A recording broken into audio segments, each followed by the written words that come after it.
Imagine waking up, not just the casual rise from slumber, but an awakening so profound it shakes the very core of your being.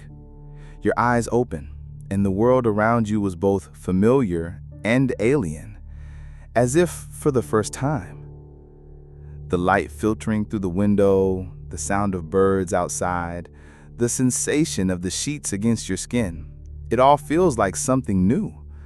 Yet, you've experienced all of this countless times before. What's different now? In that moment, you may ask yourself the most fundamental question of all.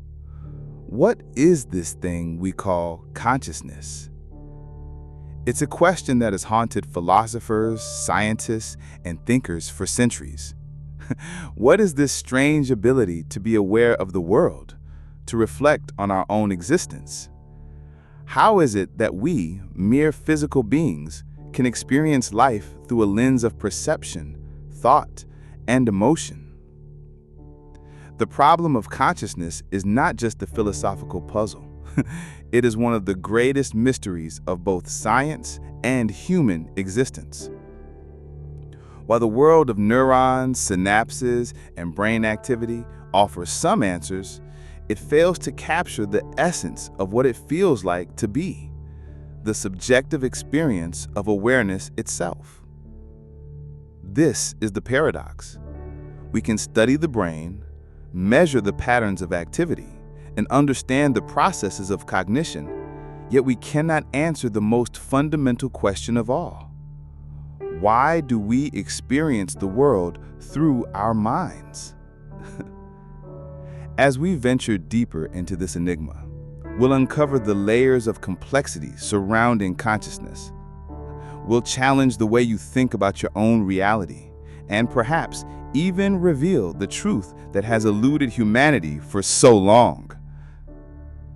In the search for answers, we must confront the unsettling reality that we may never truly understand what consciousness is, only what it appears to be. But that, in itself, is perhaps the most fascinating puzzle of all. The enigma of consciousness didn't emerge in the modern era. It has roots stretching back thousands of years. From the moment humans began to reflect on their existence, the question of consciousness has haunted our greatest minds. To understand how we arrived at the current debate, we must first look to the ancient philosophers who began to unravel the complex relationship between the mind, reality, and the self. In ancient Greece, the philosopher Plato posited that the mind and the body were distinct entities. He argued that true knowledge was not derived from the physical world, but from the realm of ideals or forms. Consciousness, for Plato, was not a mere byproduct of physical processes. It was the soul's ability to perceive eternal truths beyond mere appearances.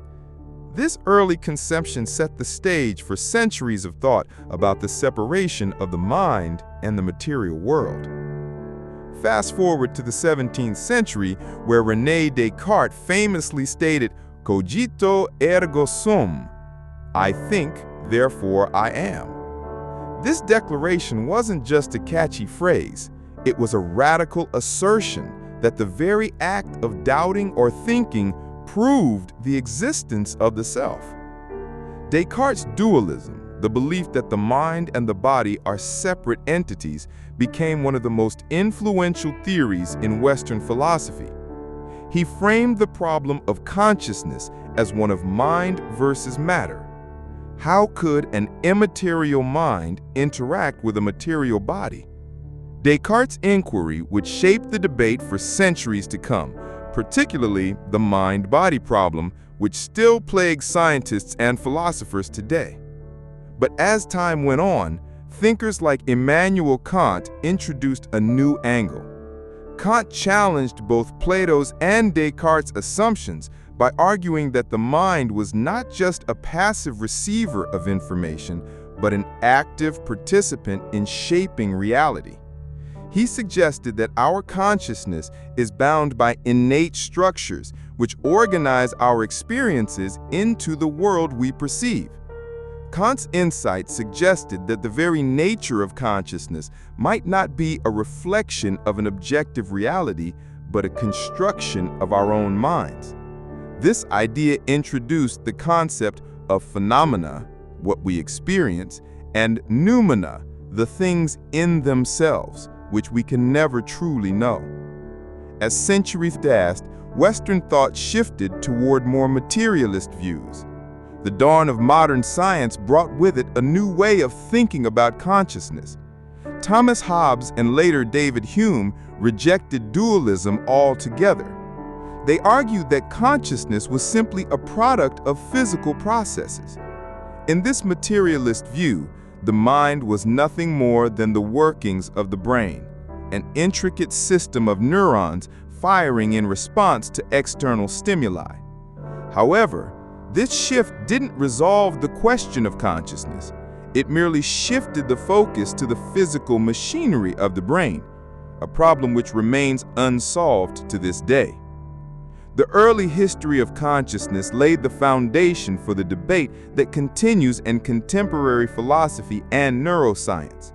From Plato's idealism to Descartes' dualism and Kant's epistemology, the nature of consciousness has been a subject of intense scrutiny for millennia.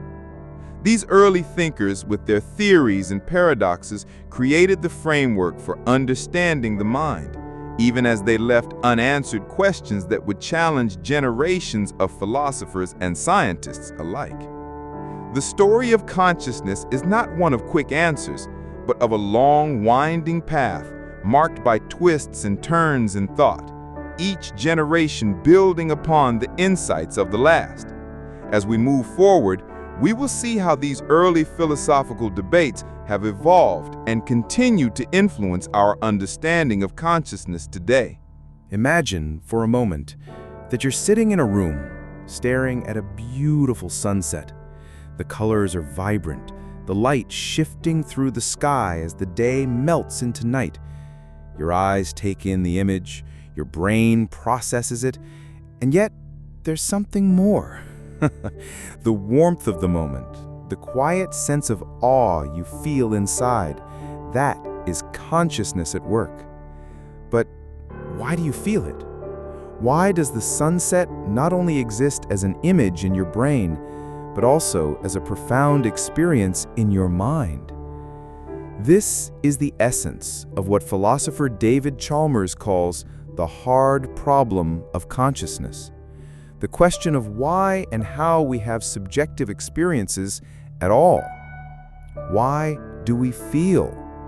Why do we experience the world not just as a series of sights, sounds, and sensations, but as something deeply personal and meaningful? Why does awareness exist? These questions go far beyond the mechanics of how the brain works, and this is what makes the hard problem so elusive, so terrifyingly complex. To understand this, we first need to distinguish between what Chalmers refers to as the easy problems and the hard problem.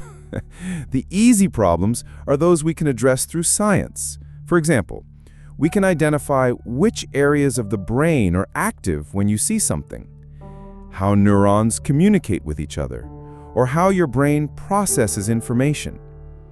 These are questions of mechanism. We know that certain patterns of neural activity correlate with certain behaviors or perceptions, but these explanations, as sophisticated as they may be, don't explain why it feels like something to be you, why you experience the world through the lens of your own subjective awareness. This is the hard problem, the chasm that separates the physical processes of the brain from the subjective, qualitative experience of being alive.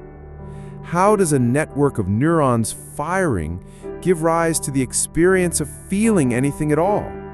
How does the firing of electrical impulses in the brain lead to the sensation of color, or the experience of taste, or the emotions of love and grief?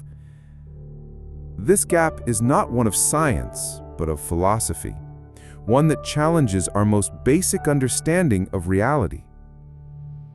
Consider for a moment how materialism, the idea that everything in existence can be reduced to physical processes, fails to explain this. According to materialists, consciousness is just a byproduct of brain activity, a side effect of neurocomplexity. But if consciousness is merely the product of neurons firing, then why does it feel like something? Why do we experience life with such intensity, such emotional depth, if everything is just a series of reactions and impulses? As we dive deeper into the hard problem, we confront an uncomfortable truth. Science may never be able to explain it. All the research into brain functions, all the advancements in neuroscience may provide us with a clearer picture of how we see, hear, or think, but it will never answer why these processes give rise to the vivid, rich world of consciousness we experience. The paradox deepens. If materialism cannot account for the experience of feeling, does that mean that consciousness cannot be explained by physical processes alone?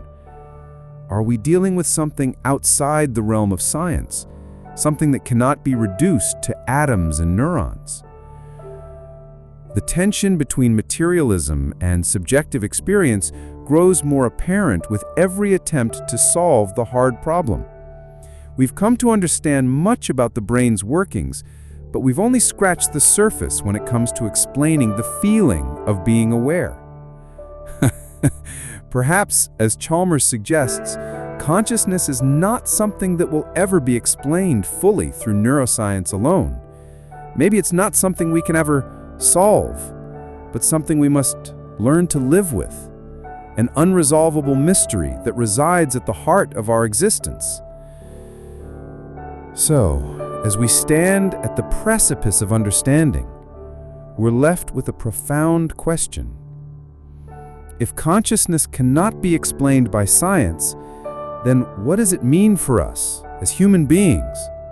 Are we just highly complex machines, or is there something more, something beyond the reach of science and reason? This is the tension that defines the hard problem of consciousness. The unsettling awareness that no matter how advanced our science becomes, we may never understand why we feel at all. For centuries, the nature of consciousness seemed to defy science. But as technology has advanced, the mind and its mysteries have become the subject of increasingly sophisticated research. Today, scientists are armed with cutting-edge tools, functional magnetic resonance imaging, fMRI, electroencephalography, EEG, and deep neural networks that allow them to peer inside the brain, attempting to bridge the gap between subjective experience and objective biology. Yet, as we explore this intersection, we must confront an uncomfortable truth. Even with all of this technological progress, we remain far from a comprehensive understanding of consciousness. At the heart of the scientific inquiry into consciousness are the neural correlates of consciousness, the NCC, the specific brain structures and activities that correspond to conscious experiences. Neuroscientists have made remarkable progress in identifying the areas of the brain that light up when we experience certain sensations, emotions, or thoughts. When you look at a red apple, for example, particular neural networks are activated, and researchers can track these patterns using brain imaging technology. This process seems simple enough. Certain conscious experiences correspond to certain brain functions. But the real mystery lies not in the identification of these patterns, but in how they lead to subjective experience. The feeling of seeing the apple, the taste of sweetness, the emotional reaction to its color. How do these patterns of neural activity give rise to the feeling of experience? This question lingers in the background as scientists explore theories that attempt to map consciousness onto the physical processes of the brain. One of the most well-known theories in contemporary neuroscience is integrated information theory, proposed by neuroscientist Giulio Tononi. IIT suggests that consciousness arises from the integration of information across a network of neurons. The more interconnected and integrated the brain's neural networks, the higher the level of consciousness. According to IIT, consciousness is not located in any single part of the brain, but is the result of the brain's ability to integrate vast amounts of information into a unified experience. It posits that consciousness is a fundamental property of certain physical systems, not unlike gravity or electromagnetism. But while IIT provides an elegant framework for understanding how consciousness may arise, it leaves unanswered the question of why certain integrated systems experience consciousness at all. In parallel with IIT, global workspace theory, GWT, proposed by cognitive scientist Bernard Bars, offers another perspective. GWT likens consciousness to a stage, with different mental processes like perception, memory, and reasoning acting as performers. The global workspace is the central stage where information from all of these performers is broadcast to the rest of the brain, allowing us to be consciously aware of what is happening. The theory suggests that when information enters this workspace, it becomes available for conscious thought, decision-making, and action. In a sense, the brain is a vast network of information, and consciousness is the spotlight that illuminates certain parts of it at any given moment. GWT helps explain how we are able to be aware of our thoughts and actions in real time, but it still doesn't address the feeling of consciousness, why these brain processes are accompanied by subjective awareness. Despite these theories, we still encounter the same fundamental problem.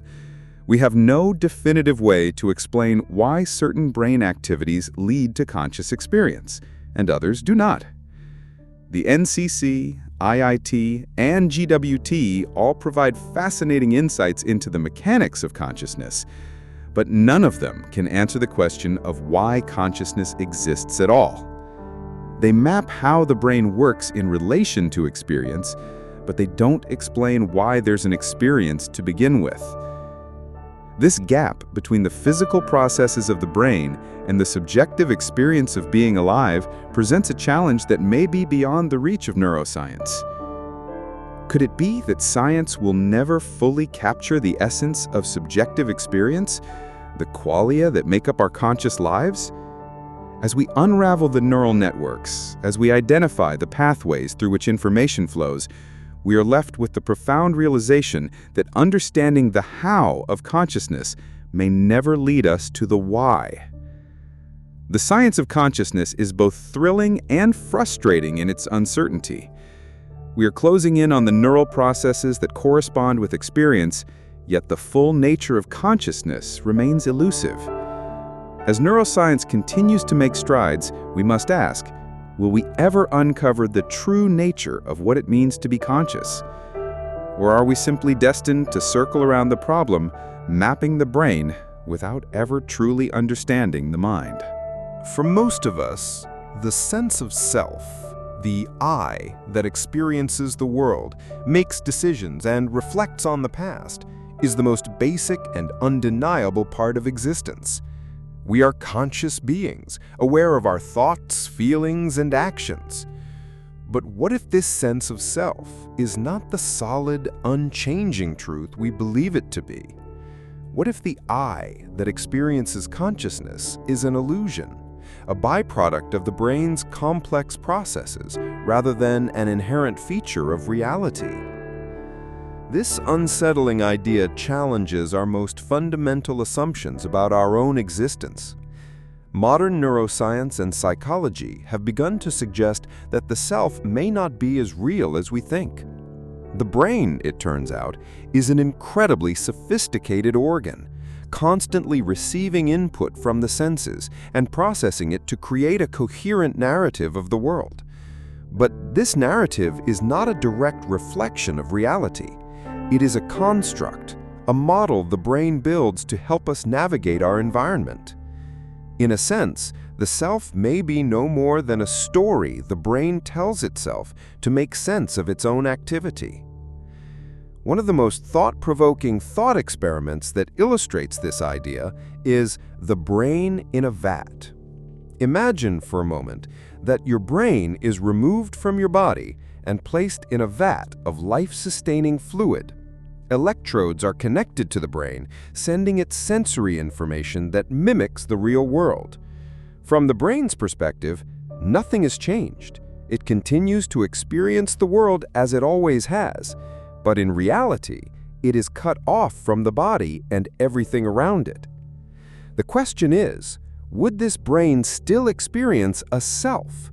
Would it still have the sense of consciousness and identity, even though it is not connected to the physical world in any meaningful way?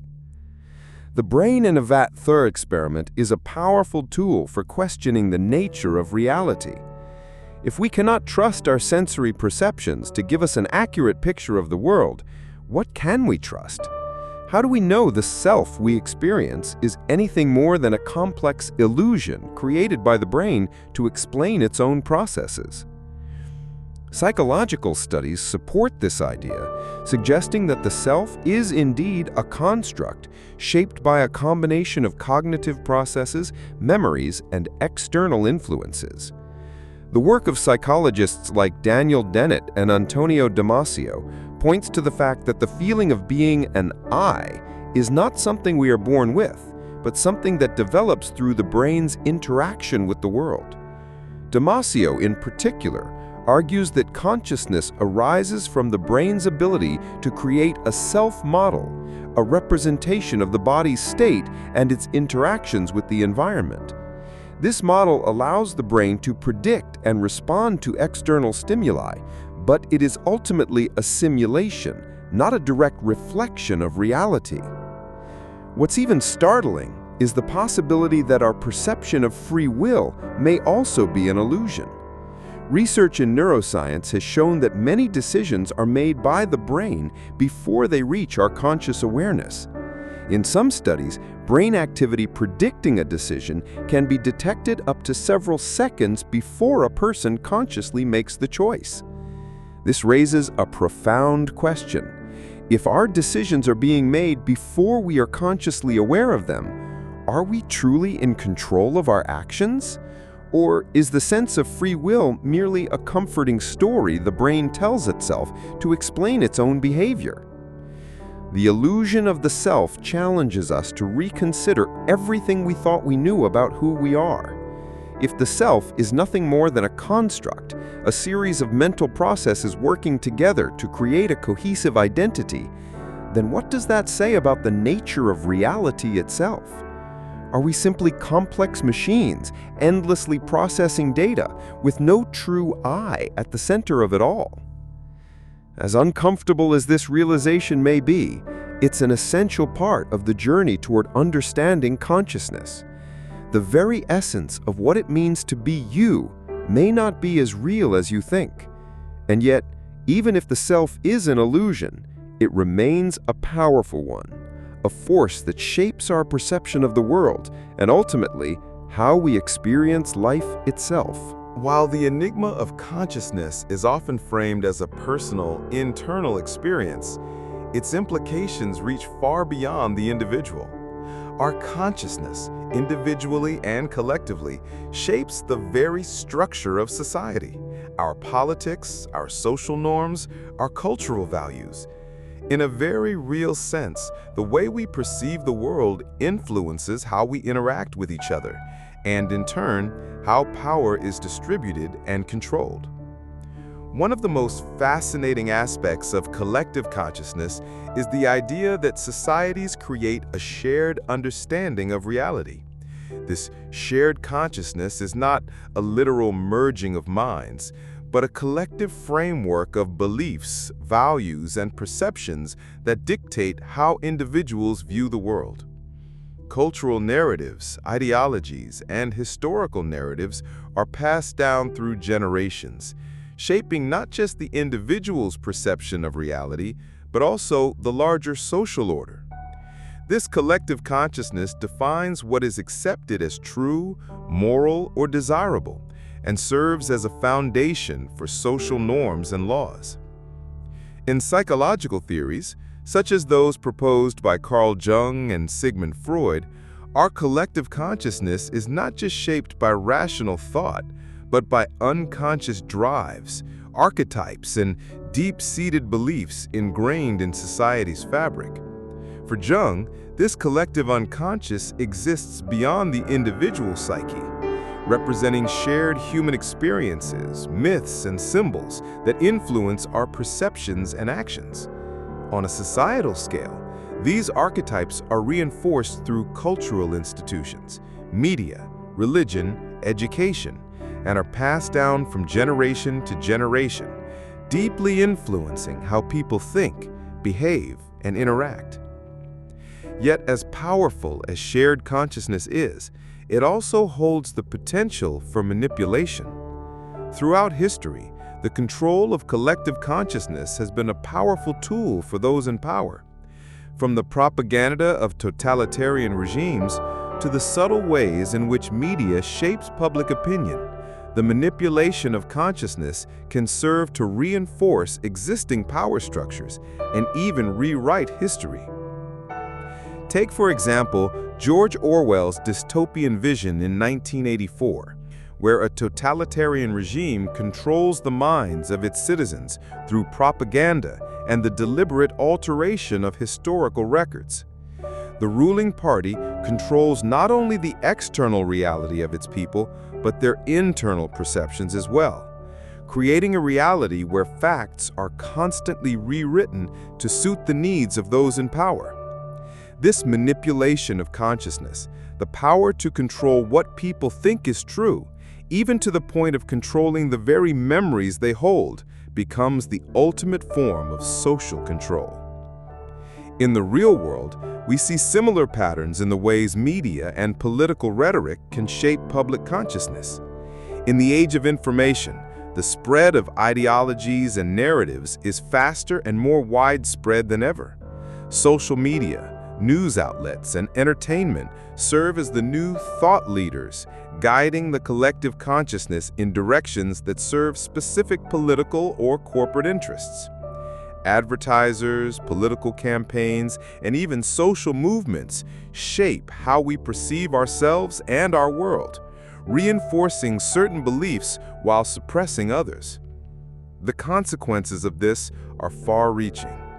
When a society's collective consciousness is manipulated, it can lead to the distortion of truth, historical revisionism, and even the creation of false realities. Consider the way narratives around race, class, and gender have been constructed, reinforced, and at times subverted to maintain societal hierarchies. The ideas we hold about ourselves and our place in the world are not born in isolation.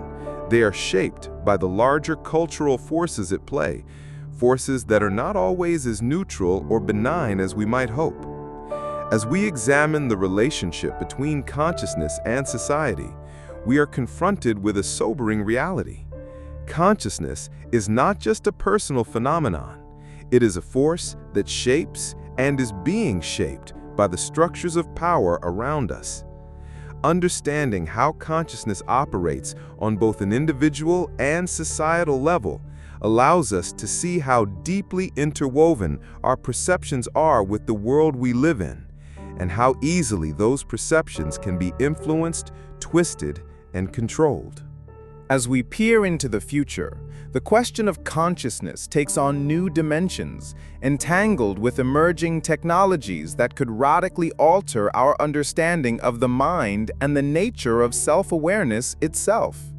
We stand on the brink of a revolution, one that could see us enhance, augment, or even alter consciousness in ways that were once unimaginable. The future of consciousness promises both breathtaking possibilities and profound ethical dilemmas that will force us to confront the very nature of what it means to be human.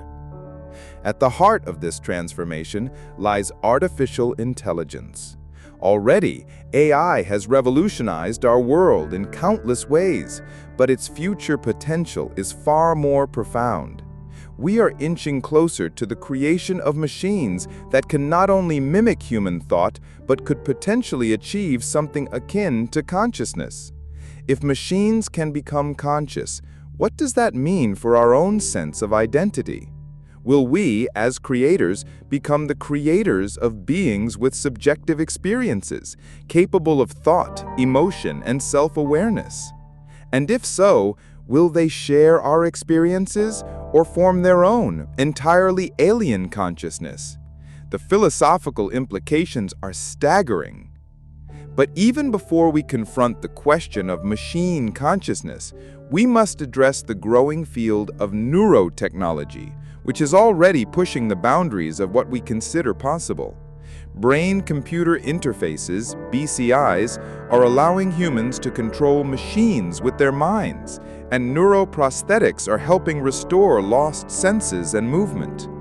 In the near future, we could be looking at the ability to enhance human consciousness itself. Imagine a world where we can upload memories, directly share thoughts, or even modify our mental states at will. Could we soon control not just what we think, but how we think, experiencing enhanced cognitive abilities or deeper states of awareness?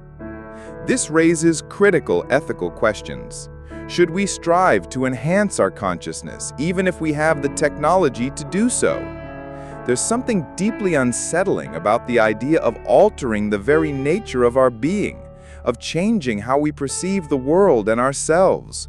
Would such changes undermine the authenticity of human experience? Would we lose something essential in the pursuit of perfection?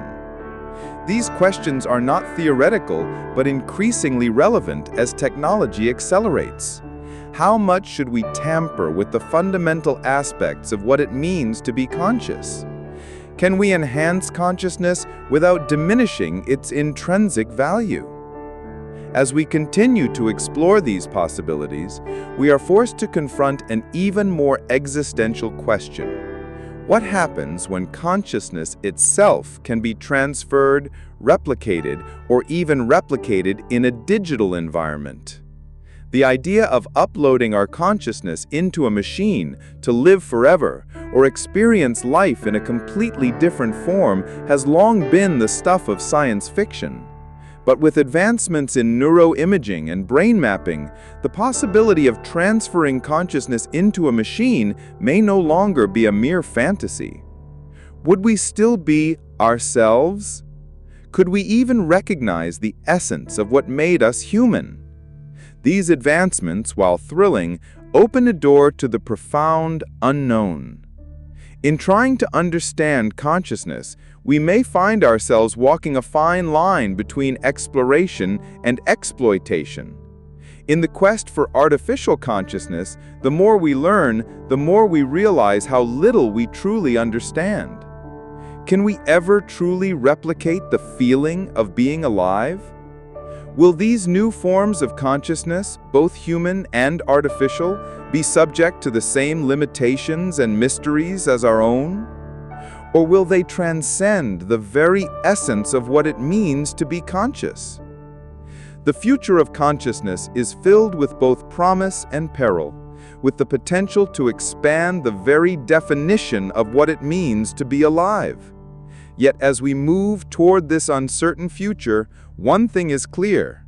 We are no longer mere observers of consciousness. We are its creators, manipulators, and explorers. The path ahead is uncertain, but it is one that we must walk with great caution and deep reflection, because in altering consciousness, we may alter the very fabric of human existence. As we reflect on the journey we've taken through the vast and complex landscape of consciousness, one thing becomes clear. The search for its nature is not just a scientific or intellectual pursuit. It is deeply philosophical, touching on the very essence of who we are and what it means to be alive. From the earliest philosophers to modern scientists, the quest to understand consciousness has been one of the most profound challenges humanity has ever faced. Is consciousness simply a byproduct of physical processes in the brain, a random product of evolution? Or is there something deeper, something beyond the material world that gives rise to our awareness of existence? These questions, no matter how far we push our understanding, remain elusive. Perhaps as we continue to seek answers, we will never arrive at the final truth. The mysteries of consciousness may never be fully solved, and yet it is in this very pursuit that we find meaning. The search for understanding, the act of questioning, of challenging the boundaries of what we know, that is what defines us as human beings. In the end, the mystery of consciousness is not something to be feared. It is something to embrace, for it is in the unknown that we discover our true selves. The pursuit of meaning, like the pursuit of consciousness, is what gives life its depth and significance.